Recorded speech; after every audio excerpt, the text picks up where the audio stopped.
Blackout season is upon us, boys. The way you drink, the way you live, the way you celebrate. It is the holiday. Get trashed, hang out with your family, enjoy your presents. Under safe circumstances, of course. Oh, yeah. We'll always. Yes. Obviously be surrounded safe. by loved ones that make sure you don't drown in your own puke. Jimi Hendrix style, rest in peace. You're fucking crooning with the angels now.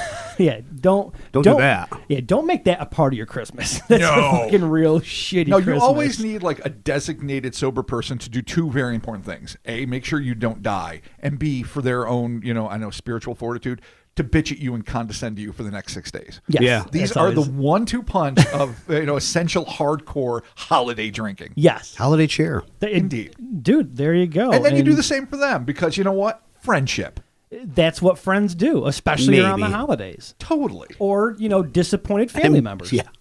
That's also Generally, true. they will also, come in and let you know exactly how you fucked Christmas up and all that. And We've there you go. got a buddy whose name I won't mention, but we all know him. And apparently, whenever he comes in too sloppy ass drunk, when there's done being a little bit of a bender, full of like loud discussions of movies and monsters and weird shit, he ends up passing out at the base of his stairs because he can't make it up to bed.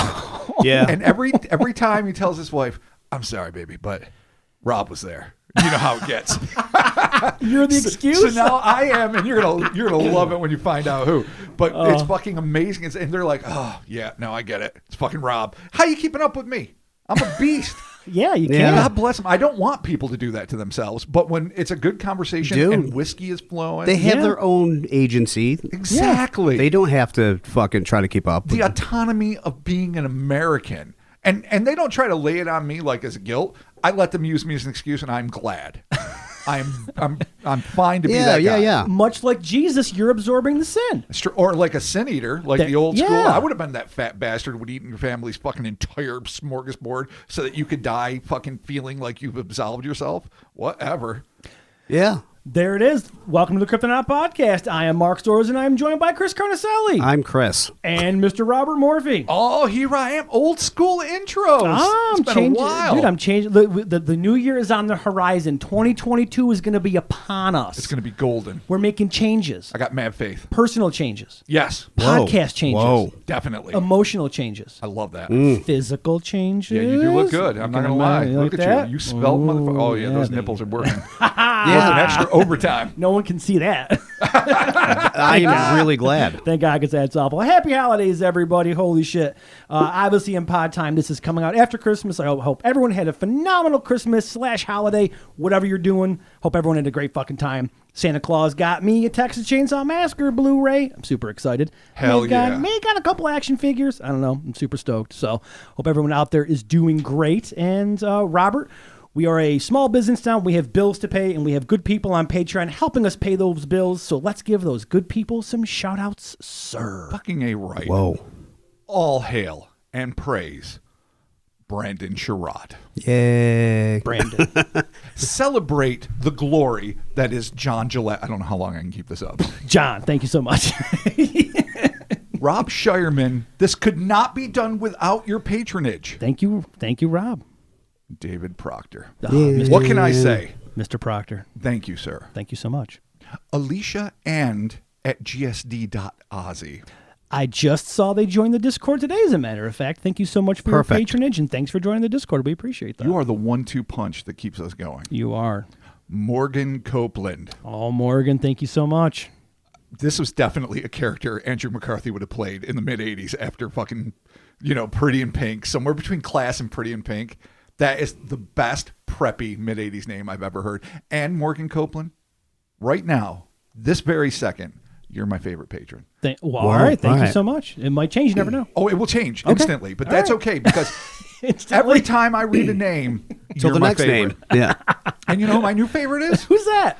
Big McLarge Huge. Oh, Big McLarge Huge, 42069 at AOL.com. Hey. I just added that, because Jeez, why Lou. not? Oh, Yeah, I my was God, like, that what? was crazy. Yeah, there you go. It's all my email addresses, end with 42069 at AOL.com. I had no idea. They do. Sorry.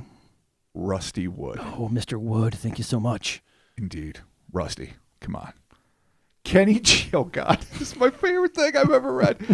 Kenny G playing the world's longest note to pierce the veil and break Chris's mind yet again. Fucking Kenny G, dude. One of my favorite moments in life was watching what I thought was maybe a mild stroke, so that part wasn't my favorite.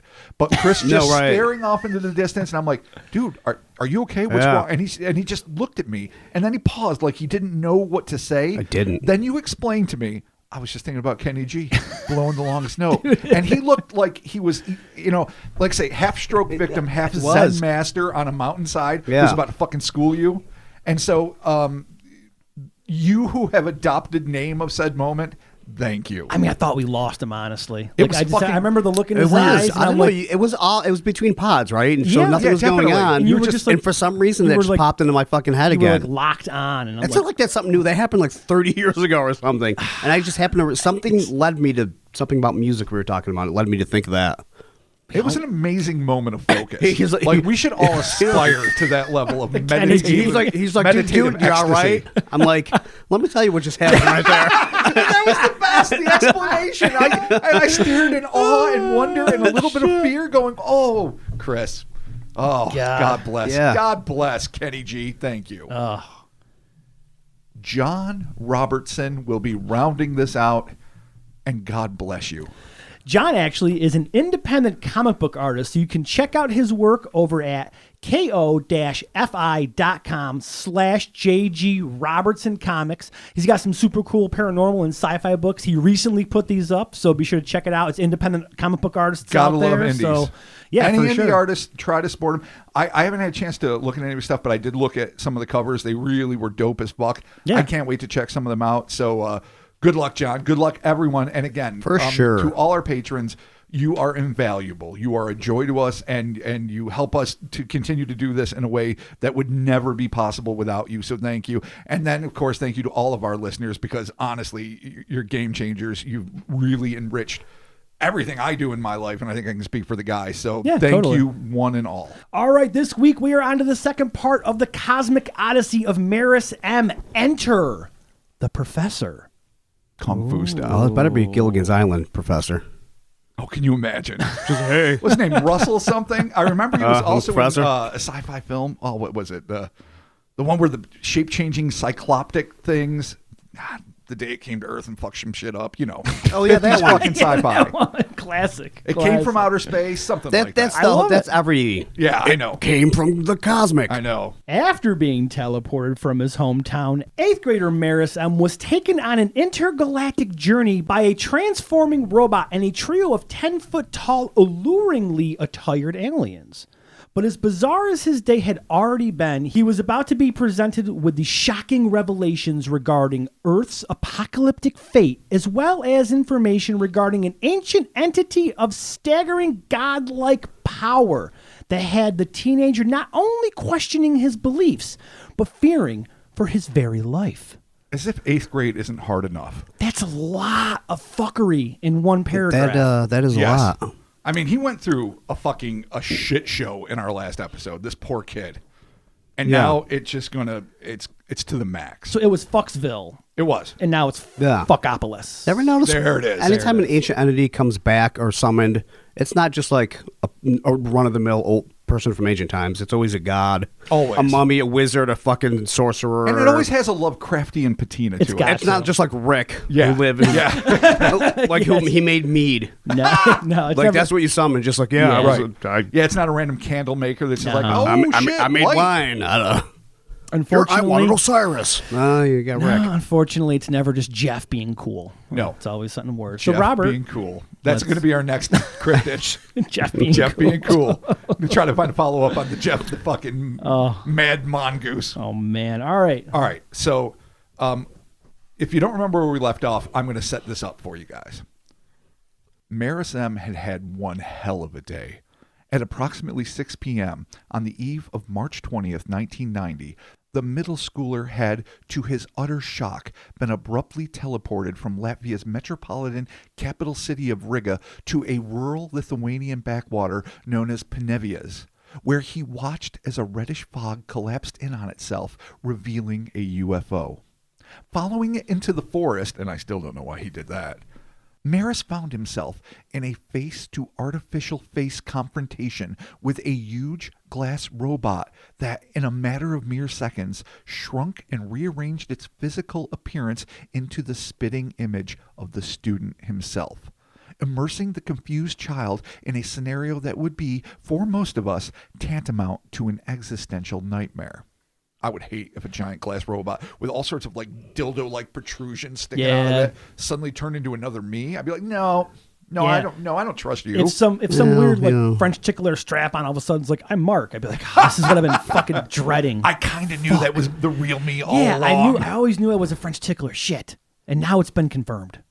For reasons only he could have known, Maris accepted his Robo-Twin's invitation to enter the hovering craft, whereupon he moved into a rounded room with 3 throne-like seats upon which sat a trio of tall, bald, salaciously robed skinheads who took the boy on a tour of their distant solar system, inviting him to an outdoor summit on the verdant homeworld of Esma. Y'all remember Esma? Yeah. It's just green, and it's got fucking chickens with big bulging eyes and 3-foot fucking legs, and large Mark birds loves there. them. Unfathomably large birds that Mark does not believe. I was talking to Chris about this earlier with the chicken.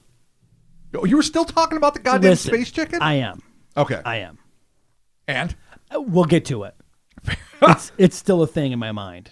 Surrounded by his 4 hosts, who were accompanied by an astonishing array of unearthly animals, the impromptu proceedings came to a screeching halt with the sudden arrival of a thick-set, over 6-foot-tall humanoid that stepped out of the forest wearing a cowl that Maris swore had been repurposed out of an old water bucket, which is, of course, where we left off last week. No, the recap. So by skinheads, you don't mean Nazi pieces of shit. You just mean bald fuckers. That's exactly what I mean. Awesome. Just clarifying it. There was definitely like hardcore straight edge skinheads. I mean, it's not the only type of skinhead. Yeah. No, there are definitely anti-racist, sharp skinheads. Oh, absolutely. I think we actually have listeners that are. We do, as a matter of fact. Yeah. What up? Fucking oi. There you go. Oi, oi. Hey, I gave him a fucking oi. Oi to the world.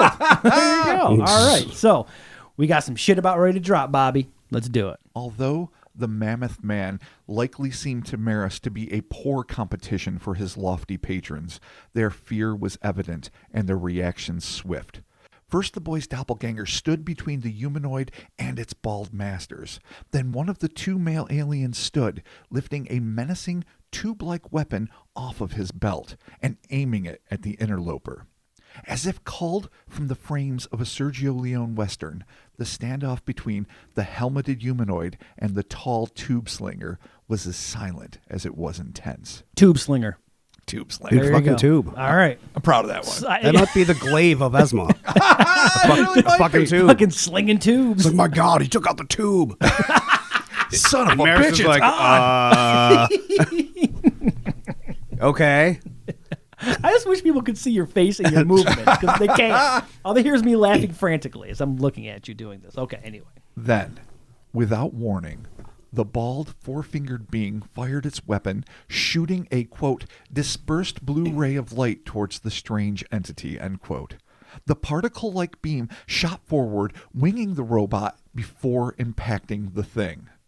Thus warned, the massive trespasser, who evidently felt no ill effects from the blast, silently retreated into the woods from whence it came.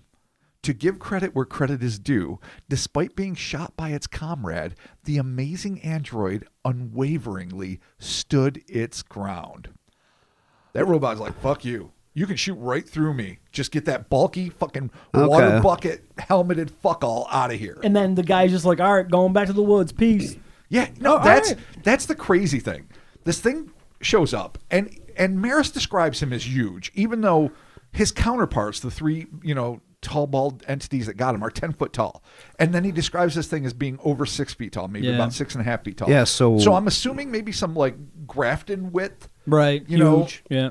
But it's bulky, it's huge, it's got a bucket head. It's like a knockoff fucking, Teenage Mutant Ninja Turtle villain.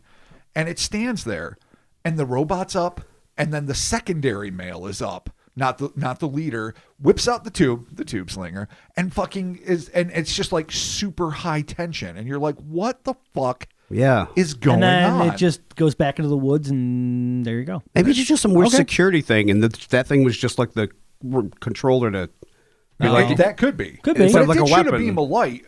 I mean, but it could have been like a laser pointer with a yeah, cat. just You know, like just boink. distracting it. Yeah. Like a laser pointer with a cat. I mean, you don't Nice. know. Yeah. All right. Solid. The robot and the eggheads all stared in the direction in which the beefy being disappeared for what seemed to Maris to be an extended period of time. Then, just as abruptly as he'd drawn the weapon, its owner simply dropped it on the ground and they resumed their conversation, without missing so much as a beat. Wait, the tube glaive? The tube glaive. He just dropped it. drops it. He don't Yeah. give. But maybe they can make them like out of nothing. Maybe they're. You don't like, just make a tube woven. glaive, Rob. I know. No, in my if- heart, it's a waste. If you're Maris, you got to pick it up. If a predator drops the fucking staff, you use it. You use the staff Yeah, against them. I exactly. know. You don't leave the tube glaive. You're absolutely right, No. because then Buckethead's going to get it, as his name is now, and he's going to come out and he's going to fucking use it against you, because you're not the only one that can use a tube glaive unless you are. If it's genetically like fucking locked to you or something. I mean, like we've got cell fucking- phones that won't open without our fucking irises. I mean, I guess things that can travel light years can probably have high tech. Like- But presuming they don't, he fucked up. Hardcore. Maybe, unless he knows what it is, and Or it he melts. don't need it anymore. Or if it has the fucking Judge Dredd protocol, where if you pick it up and try to use it, the lawgiver will blow up in your hand and just eviscerate you. So maybe all of these people just leave weapons around so they can grab and use them randomly, knowing Yeah. full well that anything with a different genetic signature is bait. It's a Just gonna miniature. blow It's a up. little IED. Oh man. Okay, we'll find out. None of this is based Except on we won't. anything Yeah. that is evidential at all. We're making up our own lore. It's okay. And that's part of the joy. Welcome to the Cryptonaut podcast. Resume their conversation without missing beat. Like they don't give a fuck. Standoff, hardcore, nothing. Nice. The boy, already having endured so much in such a short period, apparently decided that he'd be wasting his breath to ask who the intruder was or what had just occurred. Which is a short way of saying we have no fucking idea of what just went down. Unfazed, the alien leader explained that plants grow, live, and die, as they do. Okay. Then switched to a more somber telepathic tone, and like so many alien abductors before them, told Maris that the Earth was going to befall what he termed a terrible, quote-unquote, super calamity. Oh, not just a regular calamity. That wouldn't do. Super. Yeah. Hyper catastrophe. Nice. My favorite kind. Uber disaster. Yeah. But in a relieving change of pace from most other intergalactic doomsayers, he added that this certain catastrophe would not take place until at least 200 years in the future. So we got that going for us. Okay. All right. Yeah, you don't got to worry about it. Yeah. Confused as to how they could know all of this, Maris, who was evidently a very bright child, turned to his robo look-alike and asked if the future of the galaxy had been pre-programmed and if everything was destined to happen at specific times. It was then that the young atheist, which is par for course in, Soviet-era iron Right. block, was introduced to a concept that was at once completely familiar and at the same time utterly alien. The robot patiently explained to the skeptical teen that the fate of the cosmos was not just a matter of happenstance, a random series of incalculable events over which no one has authority, but rather all of history, future, past, and present, was controlled by a cabal of cryptic, functionally immortal, nearly omnipotent beings that had been worshipped as gods throughout the universe, with one in particular, an entity known as the Professor, being revered as nothing short of the supreme being itself. Oh boy, here we go. All right, now we got some lore building here. So you got it's like, lore. All right, Fucking okay. Time Syndicate. That's what I was thinking of. Yes, the fucking the Time Masters or whatever. The right? Division in Doctor Who lore. Oh yeah. Ooh, okay. All right. There's a lot of underground, super powerful cabals, and apparently, if this is to be believed, we are living in one of them. Which should come as no surprise, because I think life needing water is as fundamental to life as bureaucracy is to intelligent life. Almost always that is, well, we have the very limited experience of knowing one civilized, quote unquote, civilized society and species.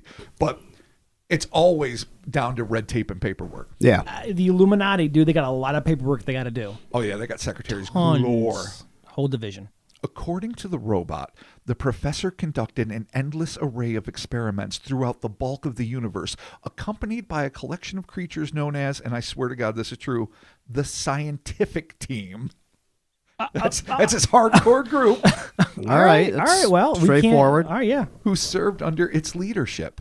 The automaton further claimed that the professor and its acolytes had begun the colonization of Earth eons before, at first utilizing local bacteria, then moving on to higher forms of life, and eventually creating creatures capable of producing a civilization, e.g., human beings. Dude, it's That's your Prometheus. Prometheus. I know. Yeah, I boy. knew that would make you happy as a clam, dude. Oh, I do love the engineers. They're so cool. Well, maybe it's based on a true fucking story. Oh shit, the black goo. The Black Goo. Yeah. Well, the stories are already better than both of those fucking movies. I was waiting for it. I knew it. In fact, the Mandroid continued, the Earth experiment had become so advanced and human beings so evolved that at times they were no longer under the control of the overseers who had been left behind to manage operations, and that human beings were, quote, at the edge of its Rubicon and was about to enter an intergalactic community as a young member or brother, end quote. So now it's like Starfleet, like it's Yeah, it's a big jump. they're about to man. enter the Vulcans are going to come down. Yeah, and be like, exactly. The bigger hey. family. I don't even believe in the moon. I don't want to even deal with other planets. Oh, we gotta. I can't. Dude, if one thing will Fix bring this one first. peace to Earth, it will be the existence of others. Now, there's going to be idiots that hate different. And that's okay. It's not okay. It's horrible. And I hate that they hate anything that's different. But what makes it better for the people that are on Earth is that suddenly color and affection preference and who you're born as and the true you is going to be less significant to idiots than a fully alien thing. Now, I know that's just passing the buck. I know that's not any better, but it definitely will make the idiots of Earth appreciate their fellow human beings more. You definitely have a better outlook on this than I do. Well, I don't always think it's a bad thing. Plus, again, and Chris can vouch for this, it's the Star Trek fan in me. This shit can 100%. work. Yeah, okay. All right. It doesn't always have to be a nonstop battle. I don't believe in humanity. We've already established that. Oh, come on. the moon. We've made a lot of progress. Oh, you fucker. You've conceded the moon before. All right. We'll save that for its time and place. Okay. Okay. Despite this bit of good news, the robot worryingly insisted that a new era of, quote, experimentation on Earth, end quote, would soon begin. More disturbing yet, the machine man claimed that an apocalypse had been scheduled for the near future, but that Maris ought not be concerned because the decision had been made to postpone the planet's demise in favor of helping humanity advance to the next level.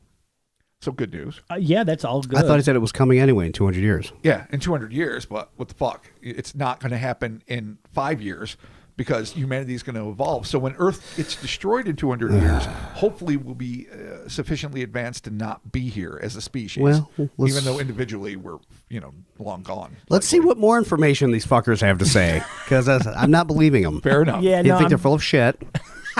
Wow. Yeah. see? Oh my God! I've got two total skeptics All right, here. dude. You don't believe in humanity. You don't believe No. in aliens. What the Dude. fuck am I going to do? No, I believe in aliens. I just think they're talking Oh, shit. you don't believe the word of Yes. the aliens. If, Yes. if they mention the moon, I'm fucking out. That's it. You're in trouble. No, I'm kidding. Fuck. Why this decision was made is unclear, but the Mechanomaris went on to claim that each time the professor arrived on our planet, quote, humanity received a new injection of ideological and scientific creativeness, end quote, adding a shot in the arm for ancient alien theorists by also asserting that, quote, such visitations have been reflected in ancient epochs depicted in many rock carvings and paintings. The robot further declared that over the ages, the professor had visited the Earth a total of 40 times, with each encounter igniting epoch-making leaps forward in terms of increased technological capacity and heightened spiritual self-awareness. It's good. You got to have a balance. Yoga. Okay. Yeah, there you go. You can't just get like laser pointers and not, be able to, downward dog. do yoga. Right on. This not surprisingly, resulted in the wholesale deification of the ambiguous entity known as the Professor, who, according to the bot, had been, quote, worshipped on Earth as a god and was an evasive character, end quote. Basically, a synthesis of an ancient astronaut and an antediluvian trickster god as filtered through the parameters of a classic Doctor Who villain. And that's all I could think, because that's really what it is. Entity. Yeah, exactly, yeah. You know, oh yeah, he's worshipped as a god, but he's an abrasive character. They see? always are, though. All right, well. The robot claimed that their society, the one it evidently shared with the towering aliens, which is to say, the tall baldies and the robot, their society, had visited the Earth much more frequently than the Professor and his super secret science team, but that these visitations were quote-unquote less significant in scale. Cryptically, it added that the Professor's 41st visit was scheduled to occur at an unspecified date in the not-too-distant future, and that as a result of these oncoming experiments, there would be, quote, special consequences for humans, end quote. That's not a special consequence. Super specific. Oh, my God. I love that, but I can't help it. Yeah. Like, there will be special consequences for humans, Mr. Bond. You're going to find out soon. I like your quasi-evil. Yeah, like vaguely European trying to do English. Yeah. So sort of like maybe Baron Zemo. A hint of a lisp. No, actually, Yeah. I guess it's more MODOK. It's definitely more MODOK. Oh, but, def. yeah, for Most sure. def. Okay. As he listened to the android, Maris was suddenly and inexplicably consumed by the thought that he must not make any inquiries or acquire too much information about the entity known as the Professor, lest he be literally exterminated for his curiosity. The teenager was convinced that knowing too much about this Delphic deity would spell his doom, and the mere thought of it chilled him to the bone. So he just got a gut feeling. Yeah, follow your instincts. Well, actually don't, because you followed into a fucking UFO. So Right. your instincts are shit. Yeah. Well, maybe not. I mean, you got transported to Lithuania. And... Well, no one wants that information. Oh, wait, by the way, there's the supreme fuckhole. Yeah. Like, it's like, am I in danger? I mean, there's a lot Was of that the supreme circumstances. fuckhole? Like, what do I do? Like, the guy, like bucket guy, I mean. You're right. I mean, I've thought about this a lot. I mean, we are somewhat figures in the paranormal world. If somebody came to us, a whistleblower, and wanted to tell us the truth, but said, Don't. You're in danger. Your family's in danger. And I've had some people approach me with that kind of. Yeah, but we're not us. No. Go to Derek. Never. Go to Derek Hayes. Oh, no, don't wish that on Derek Oh, my Hayes. God. Dude. Derek's got a better infrastructure built to deal with this. The thing is, We can't do it. Well, yeah, I don't know he's a if better talker. and obviously he has an arsenal. Like that Yeah. dude has like surface to We're air just missiles. like, fucking doodly dee. Yeah. Surface to air Oh, no. missile. Derek is prepared for the inevitable. I don't think we he's are got- fucking sloppy, I don't drunk think ass he's got fucks. surface to air Then we missile. don't know shit.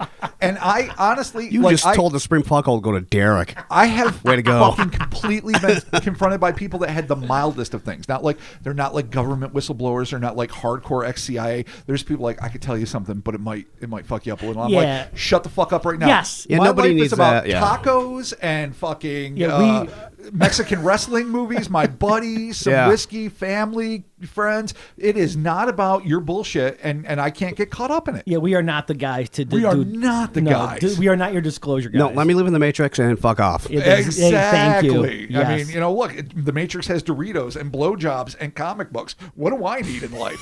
Jeez, Yeah. keep it simple. More Doritos and blowjobs, please. Yeah, Perfect. exactly. Matrix, more of the same. There you go. All right. Okay.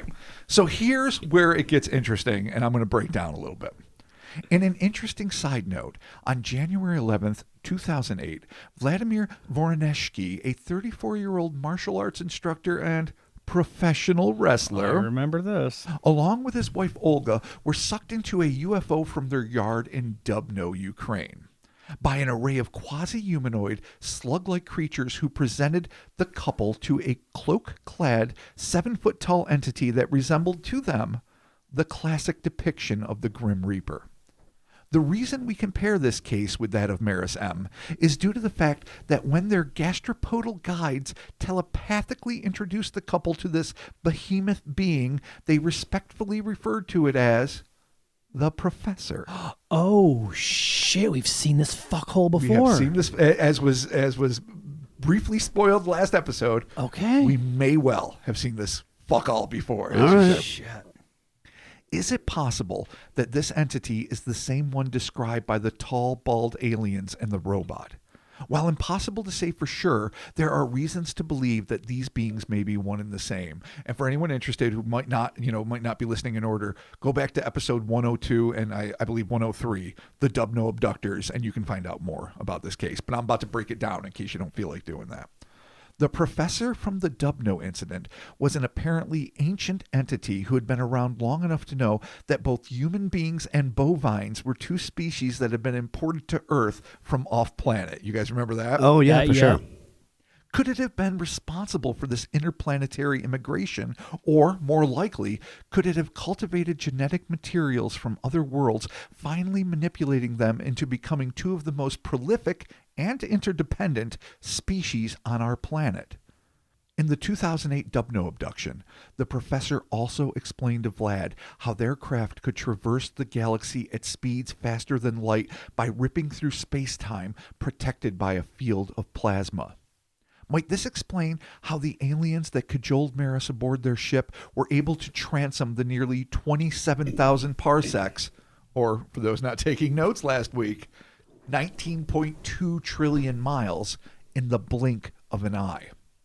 The Dubno professor also told Vlad and Olga that the universe was in the midst of an epic space war, and that Earth was the epicenter of the intergalactic conflict due to the fact that, quote, the entity that you call God has implanted much information into the Earth and into the waters of it, and those who are against God want that information destroyed, end quote. You guys remember that? Yeah. Earth, Giant hard drive. Exactly. There you go. Might the apocalypse that the android told Maris about have been delayed because our home planet basically serves as the universe's supercomputer, the ultimate repository for all of the knowledge in creation, designed by the ultimate omnipotent being, an entity that most people refer to as God? Could the professor be this very same entity? The professor went on to add a comforting caveat for those of us who happen to live here, stating, quote, if the Earth is going to be destroyed by the anti-God faction, the Son of God would arrive to Earth again and will restore everything living on it, end quote. Might this be inside knowledge from a universal super being that had for eons directed the evolution of the universe and that many cultures throughout the galaxy already worshipped as a god? And I got to add a side note here. If this is one of those cases where you're going to genetically reseed the Earth so that there's fucking giraffes and crayfish and fucking, tortoises, great. But Sure. if you're not going to reinstate all the things that were already alive with their full emotions and personalities intact, eat a dick. Because fuck. I mean, I don't want everything to die and then just be reseeded.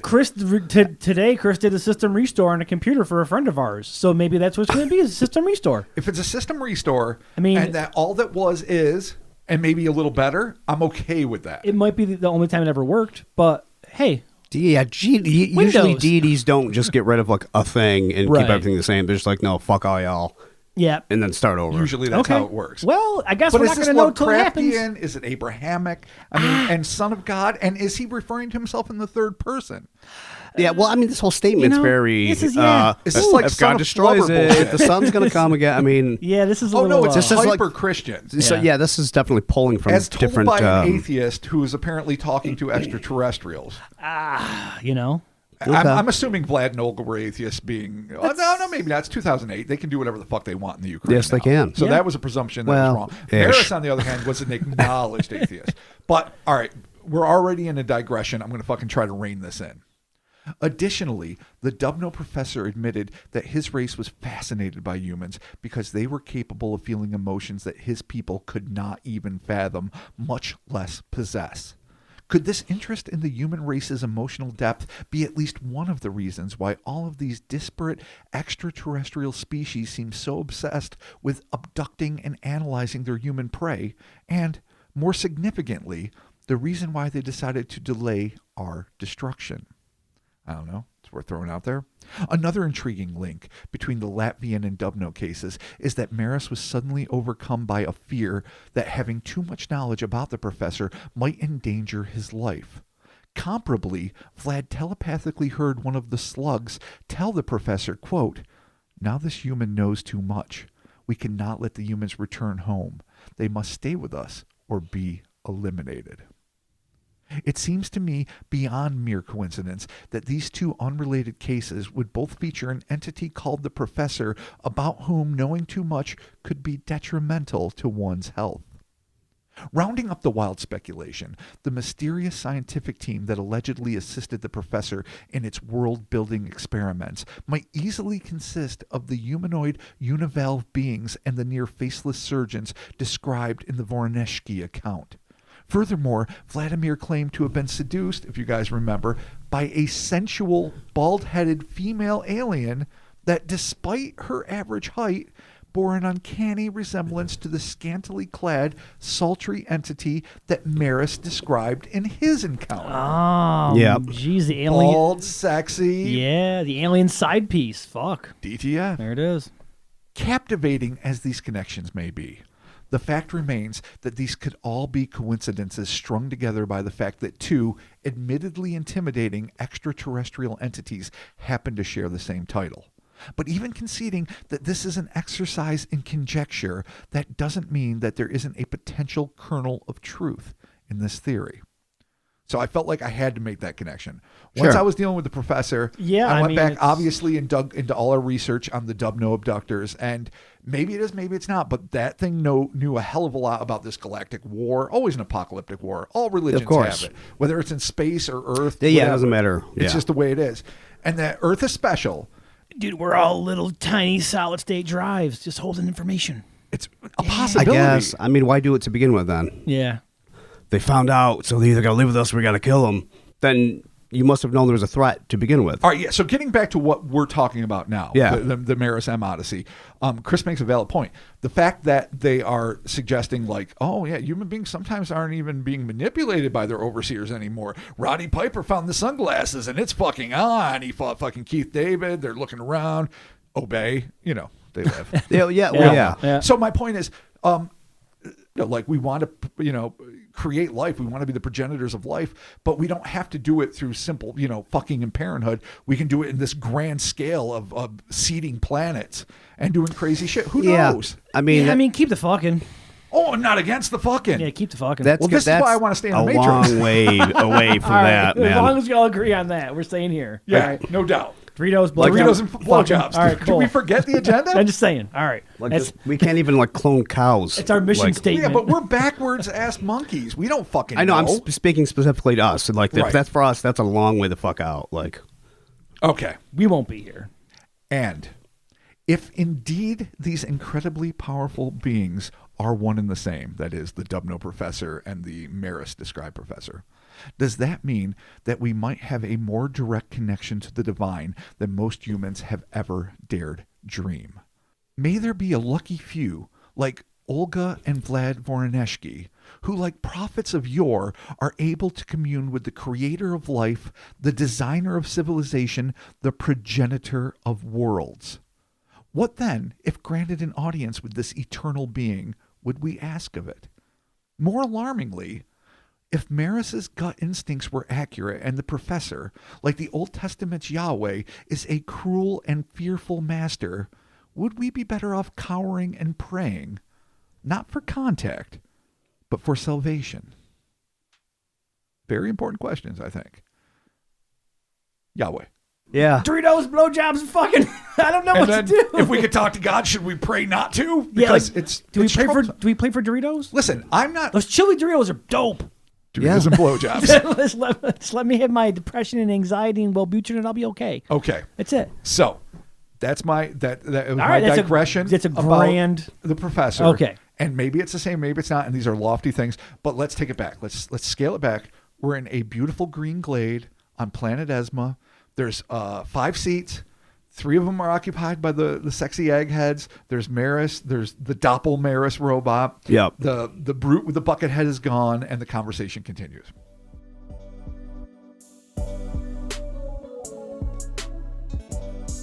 This episode of the podcast is brought to you by NordVPN.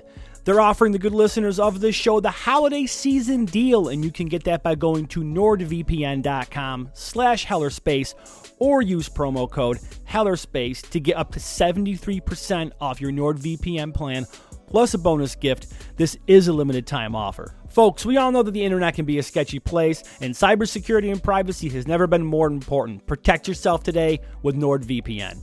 NordVPN shields your IP address and secures your online traffic with state-of-the-art end-to-end encryption. Whether it's the NSA, your internet service provider, or some sketchy dude at the local Pizza Hut sniffing the unsecured Wi-Fi trying to steal your email password, NordVPN will protect you today. And they are offering the listeners of this podcast, again, the holiday season deal, and that is nordvpn.com/hellerspace or use promo code hellerspace to get 73% off your NordVPN plan, plus a bonus gift. And this is a limited time offer.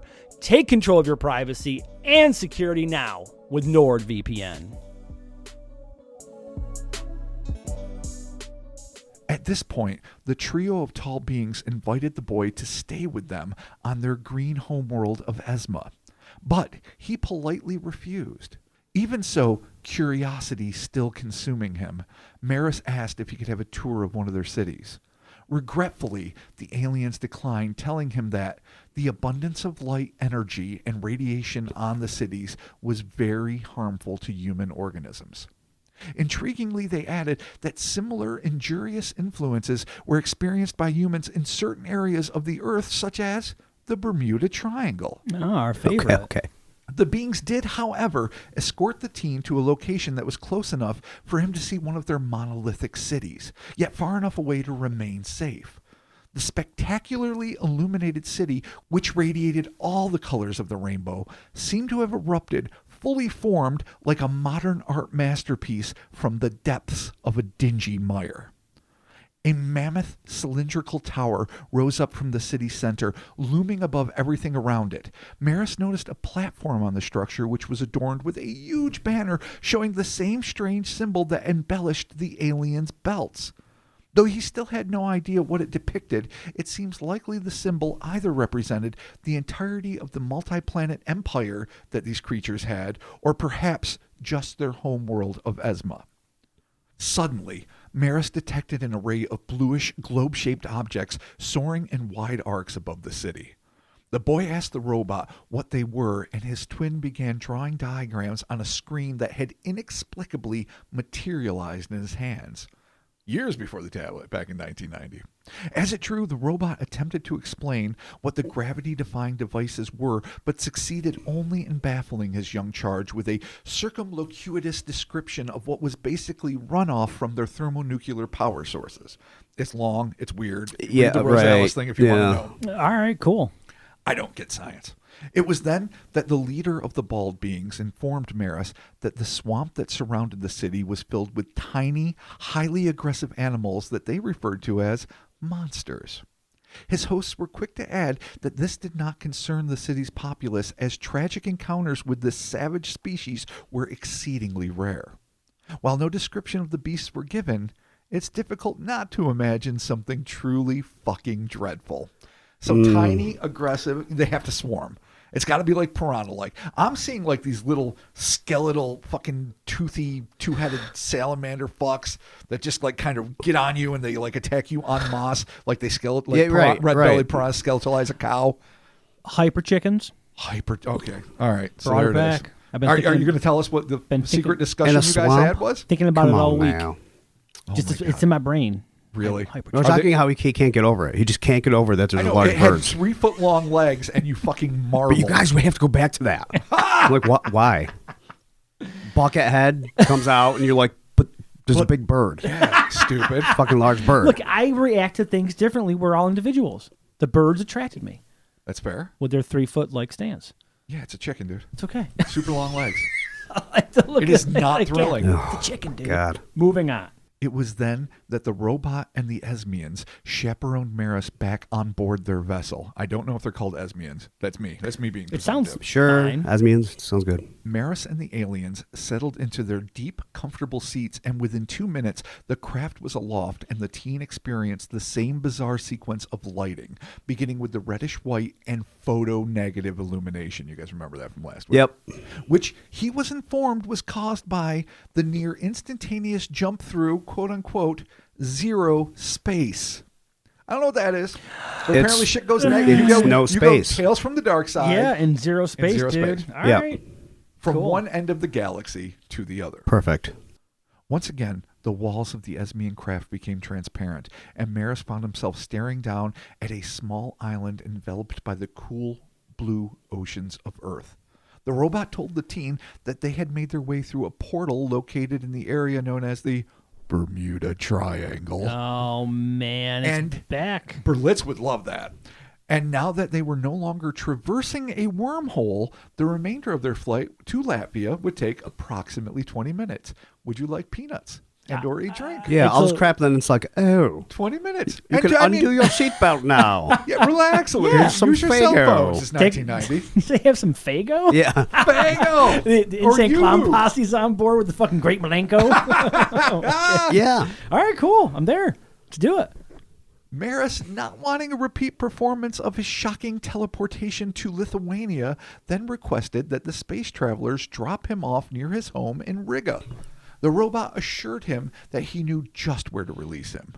Within moments, the vehicle was soaring over the rooftops of a large city right before it descended near a monument that the student did not recognize. Welcome to Philadelphia, buddy. Oh, no, it's Rocky. The colors inside the ship once again began to oscillate and distort, though not as much as they did when they were making their interstellar jumps. Maris was told that this was the result of the exterior of the vessel being rendered invisible to the naked eye. The craft maneuvered downward until it was perched about 7 feet above the ground. The teenager, perhaps unwilling to take the chance that he might be swept away again, unhesitatingly leapt down, landing in a heap in the grass. Standing up and brushing himself off, Maris noted that he was seen by an elderly woman who was sweeping the street when she spied Maris jumping out of the invisible ship. The look on her face was one of frank astonishment. What the fuck is that kid doing? Yeah, 7 foot up, jumping out of nothing. Like you might Weird. be able to see like bright light behind him in Right. that fucking room, and then boop. All right. Knowing that he'd be unable to explain himself, the boy swiftly made his escape, leaving the poor woman to forever ponder the mystery of what she had seen. After walking the unfamiliar streets, the teenager quickly realized that he was not in his home city of Riga, and when he approached the locals for help, he realized that they could not understand Latvian. Oh, no. I know, this poor bastard. After a moment, the local dialect clicked, and when Maris began speaking in Russian, he was clearly understood. In just a few moments, he was informed that he was in Minsk, the capital city of Belarus. Frustrated, fatigued, and lacking sufficient funds to make the nearly 500-mile trip home, Maris flagged down a police officer and asked for help. Knowing full well that an accurate retelling of his journey would only submerge him in more hot water, Maris had the presence of mind to tell the official that he and a Lithuanian friend had accidentally boarded the wrong train and that he needed to find his way back to Riga. Following the harsh protocols that were still in place in those final gasping days of Soviet communism, the officer logged the incident and immediately transported Maris to an underage detention facility. Oh, no. Surely making this not only the weirdest, but one of the worst days of his young fucking life. You're going to kid prison. Yeah, kid prison. You know, In the Soviet wrong Union, train. nonetheless. Well, Belarus, but it might as well. Being as it was 1847, a telegram was sent to his parents in Riga. The fuck is wrong with you, 1990? Yeah, really. Just A telegram? I mean, A yeah, I'm not phone, really dude. surprised. I mean, I know fucking, Iron Curtain communist Dude. countries were a little bit you're behind. lucky it wasn't a pigeon. Does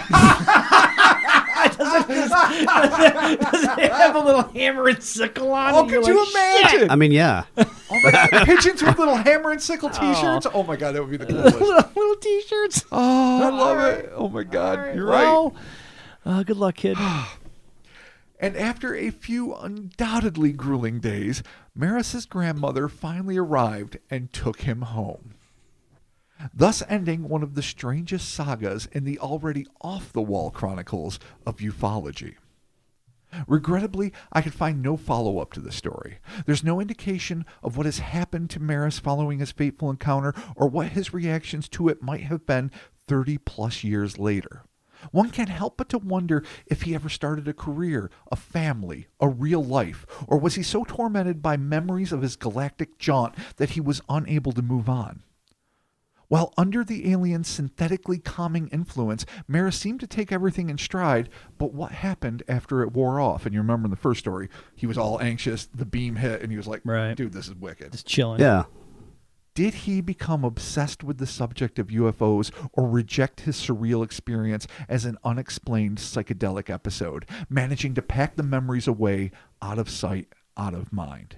Perhaps most significantly, was his interstellar journey one and done, or did he endure repeated contacts with the disco-garbed eggheads and their transforming glass robot? As of now, there is simply no way to know. What we can do, however, is hope that wherever he is, Maris M. lived, and continues to live, a happy, well-adjusted life, and that his bizarre experience did not leave him psychologically or emotionally stunted. And we can also hope that, if willing, he comes forward to fill in any gaps regarding what may be one of the most significant contacts with extraterrestrial intelligences on record, and help prepare us for a planet-wide experiment that might, if we are lucky, ignite a leap forward in the evolution of humanity itself.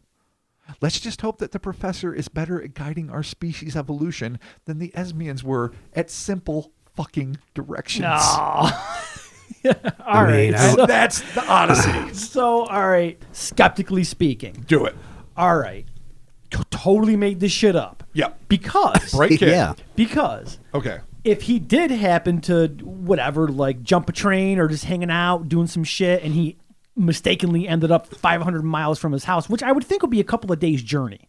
That's not well, like. I don't know. That depends on the train. You know, it's not a couple of days. I mean, miles, even if you're like, all right, fuck it, I'm going to jump a train and I'm going to go a couple hundred miles or whatever, and here I am, and then you jump off and you're like, oh, there's a lot bigger excuses you could get. Better excuses, not bigger. Excuse me. Yeah, nothing gets bigger. No, better excuses. You know, like, oh yeah, I took the wrong train. Yeah, if you're running away from home, or you've got a Lithuanian girlfriend who lives in Peneviez or whatever. Did you guys have a Lithuanian girlfriend in high school? I wish. I had like When you 30. My girlfriend lives in Canada. I mean, everyone had the Canadian I girlfriend. had a Lithuanian I did girlfriend not. that was an Really? exchange student in Niagara No. Falls, and I visited her there. of Oh, course. there you go. Yeah, And she can't come to the country. No. Because she's Lithuanian and she's in Canada. It was different time. It was the 80s. She was cute though, right? Oh, gorgeous. There you go. Yeah, her visa But just wasn't cool. No picture of her possible. Okay, so totally made this shit up. Jumped the train, got caught, got put in Soviet jail or whatever, Belarus Right. jail. Belarusian jail. And this is just his way to try to, like, you know, I guess, have an excuse of why it happened. Super weird, super complicated. Super complicated. Maybe time in the kid jail, he had some time to think about this and be like, I know what I'm going to talk about. And then he planted his entire thing out. Kind of a lot. Right. He eventually ends up putting this out there to, you know, I guess help humanity or you know. Or not. Whatever. Or it's just complete fuckery. I mean, we obviously, that's something we always put on the table. Well, here's the thing that needs to be mentioned. It's obscurity alone means he wasn't trying to commercialize this. Yeah, because there's nothing he's going to make money off of here. There's not going to be an after-school movie. There's not going to be a cool sticker set to give the kids or little action figures or nothing. It just kind of I don't know. It's pretty friggin' in depth, though. It's like, real There's a in-depth. lot You know, happening. not only it starts off okay, it's a sci-fi adventure, then it gets real fucking meta. Super meta. And now does, I'm not. yeah. Oh, now my brain's like I can't. Like I gotta pee. I gotta shit. I might puke. Did you bring your cup? Not in front of you guys. Come on. Oh, all right. I mean, we're all brothers in come on. arms here. We're all brothers I'm in not gonna crypto. pee in front of you guys. Dude, we're all podcast brothers. We can pee in front of But- each other. It's fine. Yeah, then it just gets wicked fucking meta, and I'm like, what is even? I don't even know what to do with this. That's the thing. If this is, and I grant you, we absolutely have to indulge the skeptical point of view. He made this unnecessarily complex. I mean, he's obviously a bright kid. It's super complex. Just the fact that he's asking the questions he asks, like, is the universe pre-programmed? You know, is predestiny like a thing that is just the way it is structured? All this shit. Like, he's bright and he's asking the questions, but And he's genetically, if you buy that this is real, genetically predisposed to be able to handle contact with the Esmians.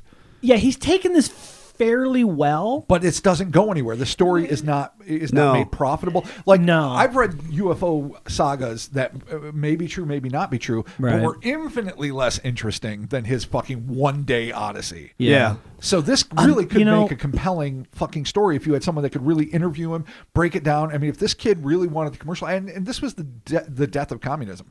Like, it was literally like at death's door. The month he this happened to him, I think Belarus became virtually independent. No shit. So this would have been a great time now that the borders are breaking down to like get something published in the Western world, because the Western world was hungry for paranormal, ufological, cryptozoological stories from behind the Iron Curtain, because they've been denied us for so long. Mm-hmm. So, it's not like the opportunity couldn't have been there and he didn't exploit it. He just told it to this one dude, apparently, and didn't want anything more to do with it, evidently.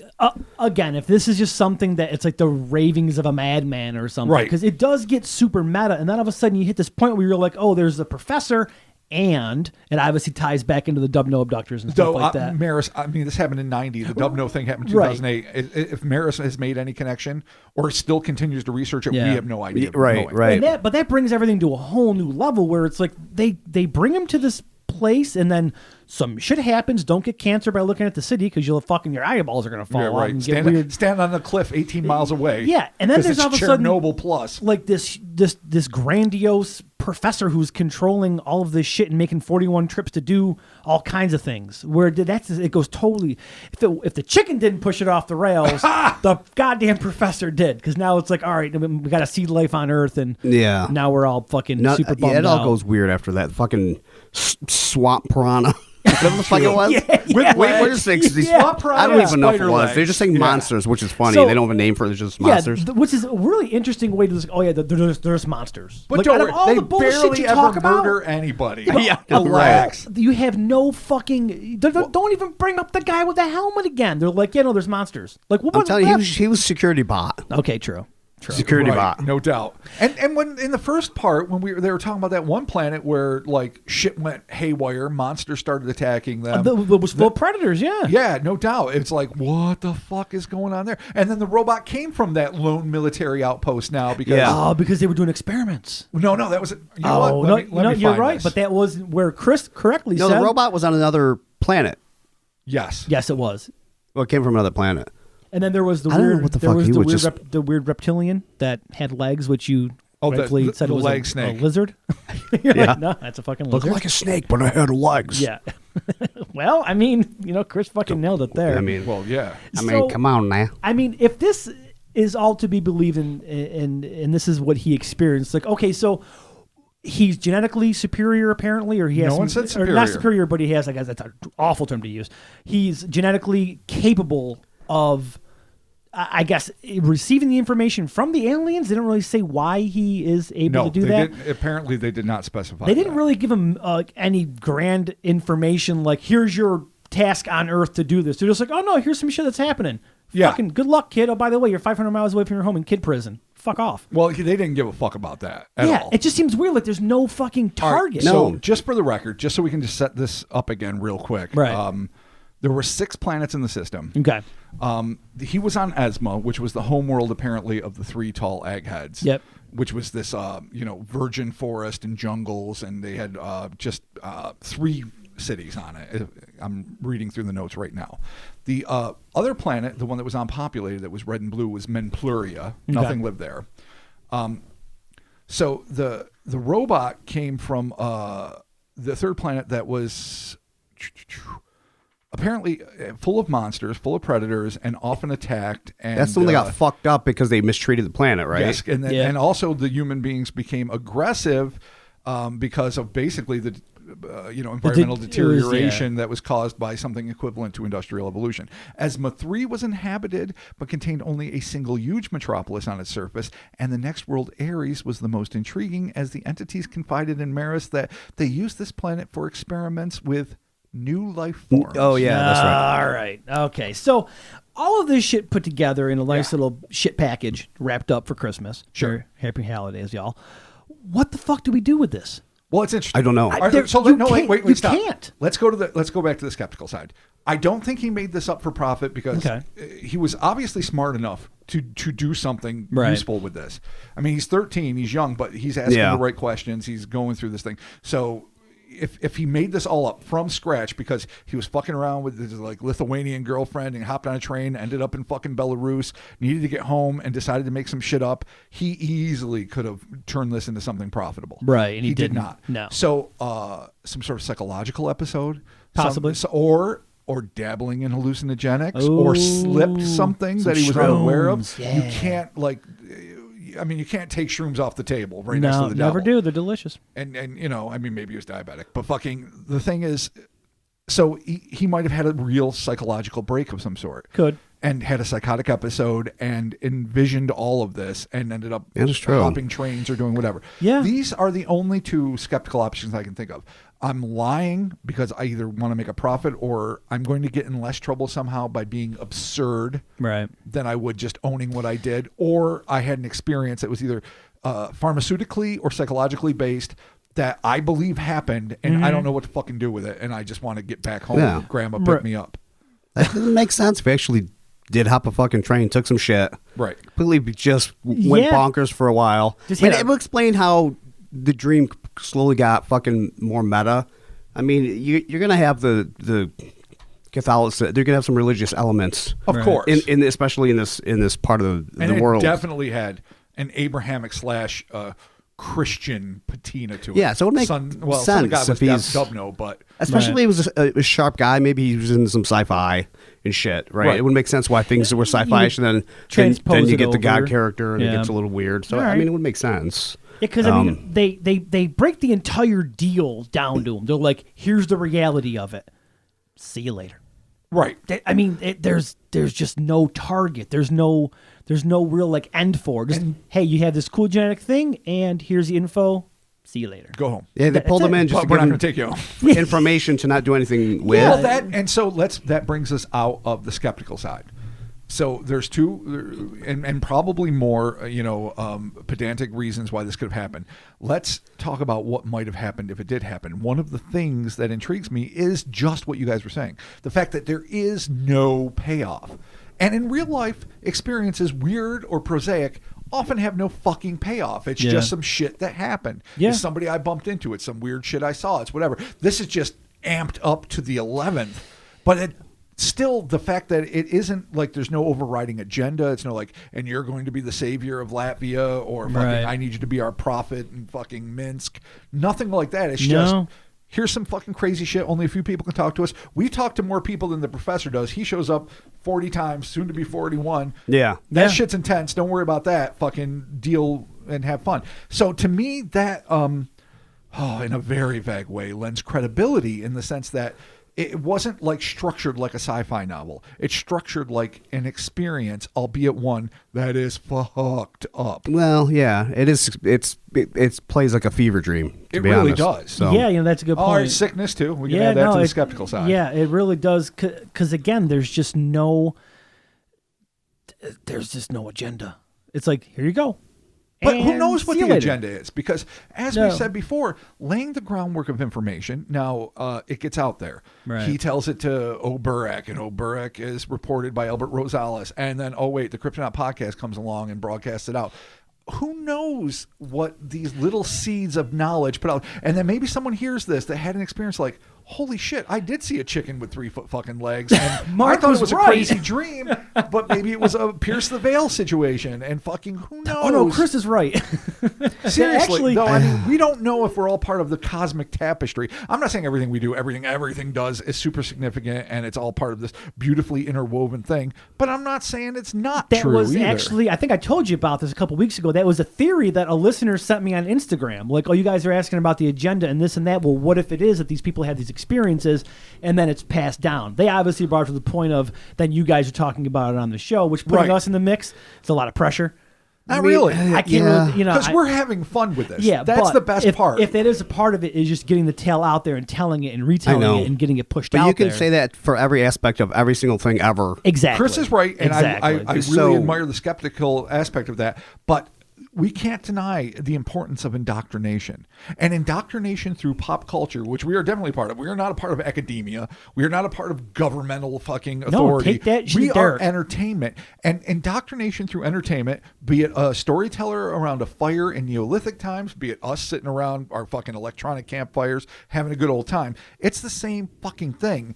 And if that is part of laying the groundwork for a revelation, I don't mean like an end game, like literally in a Marvel sense, like where it's all setting up for one thing, and once that happens, it's pure bliss or pure whatever. Right.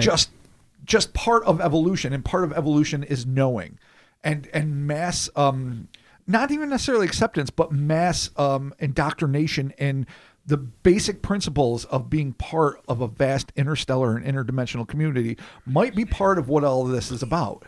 Yeah, I just can't be a part of it. Well, you are. I mean, this is literally the 222nd episode, give or take. I know, but it can't hinge on us. It doesn't. I'm just saying. And if it does, aren't we the luckiest? It's super pressure. It depends who this professor asshole is. All right, so and I'm going to talk to this fucker. Well, because we got to deal with that. Because if Maris had a real experience, and Chris has got to talk to the professor. If Maris had a real fucking experience, that fucks you up. And he has this preternatural fear of like, oh shit, I better not ask. Because no one was painting the professor as an evil entity. It was like, this is the professor. That's the scientific team. They go around the universe. They build planets. Yeah, Earth's one of them. I know. I get it. I totally get it. It's just... If the professor's out there doing all of this, right, and whether he's seeding life or he's using us as like little fucking solid-state hard drives or little pieces of RAM, like we said earlier, all right, why give it to this kid? Like, I get it. We just covered that. I totally get it. I can't make the connection in my brain to make it work where I'm like, yeah, no, this totally makes, complete sense. And then even if we are dealing with this fucking professor, I don't really know, like, what do you do with that? It's not necessarily what you do with it. What it is that it seems like these creatures were just like not necessarily acolytes of the professor, but they understood that this super powerful thing is doing it, and they picked up like a fellow traveler, a kid that could see him, a kid that's whatever, that they invited to stay on their home planet, that they seemed to like for whatever reason, that they tried to protect from, the bucket-head monster, all of these fucking things. So maybe they're just sharing information friend to friend. Like, oh yeah, this shit's going on. And oh, by the way, Earth was going to get fucked up. But hey, you're happy now because it's not going to happen for 200 years. And guess what? You're part of the Brotherhood, sexist, but still awesome. So fucking who knows, I mean, it's not necessarily as in-depth. It could be just fellow lower species communicating with each other like buddies.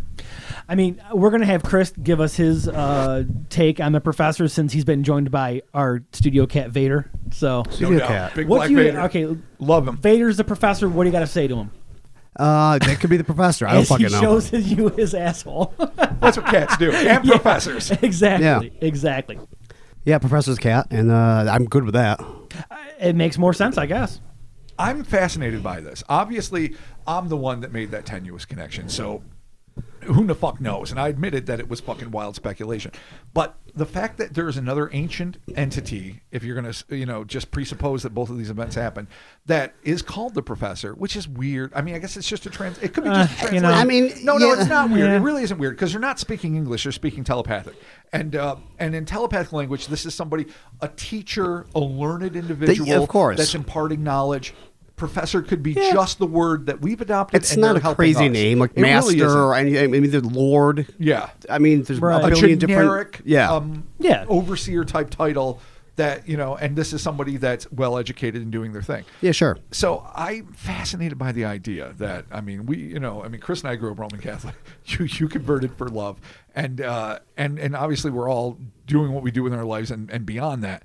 But the idea that a creator entity could be just doing these things scientifically, but is so lofty, is so far beyond, just like Arthur C. Clarke said, any technology sufficiently advanced seems like magic, is creating all these paradigms.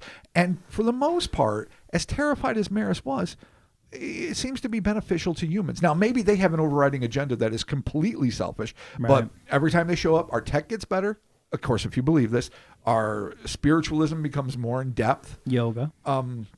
And so if we're essentially getting better and becoming better to the point where we join this like inner fucking galactic dimensional league of fucking other species, I guess I don't have a beef with that. It's the Star Trek fan of me again. Like, dude, if this is the overriding agenda and it takes a significantly advanced creature that is worshipped like a god but isn't a god, just happens to be super advanced to do it, I don't have a beef with it.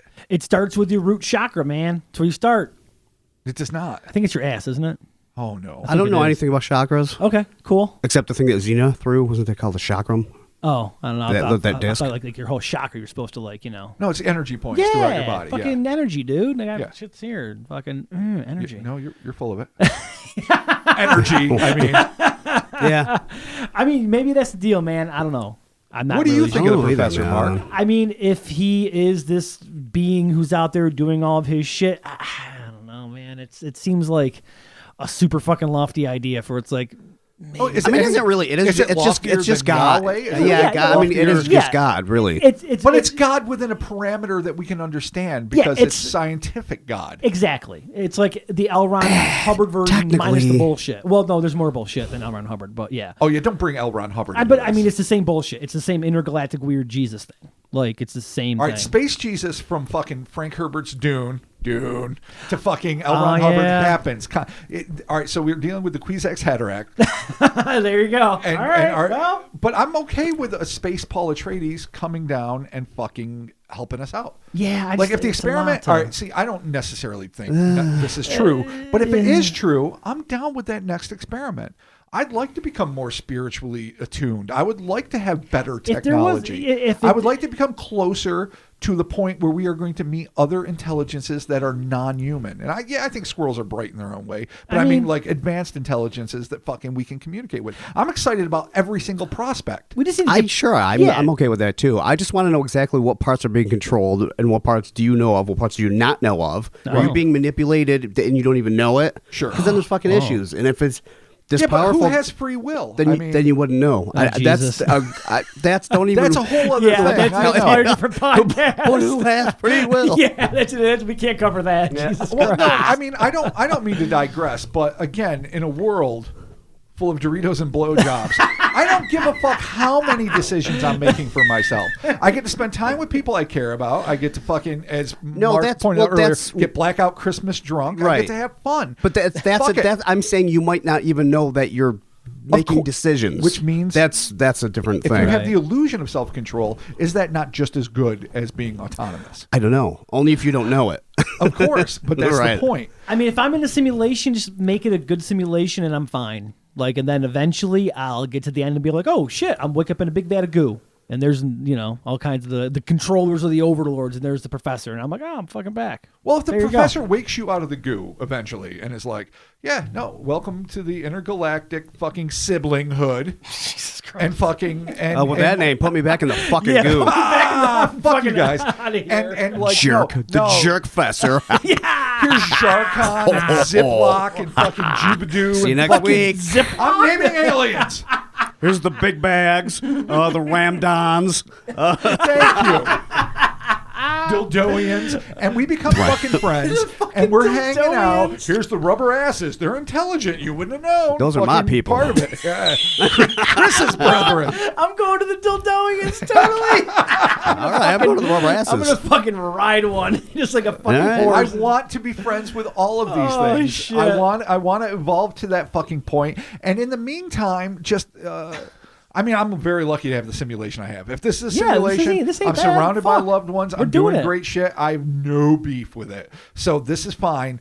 But if it's bringing us to a point, and I understand that is fucking the razor thinnest margin of possibility. But if it is, then we are lucky as fuck. Yeah, I mean, okay so far with that. so good. Because right? it makes honestly more sense to me that it's high science. It's high science that built us.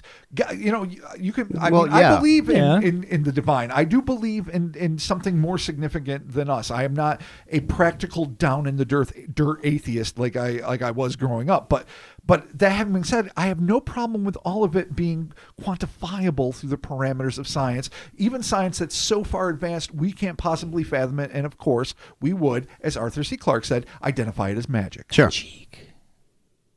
Magic? Magic. Oh, wow. All right. Yeah, no, you just blew my mind with that. You Thanks, like dude. that? I didn't know where to go after that. It was- Magic. Oh, Guess what?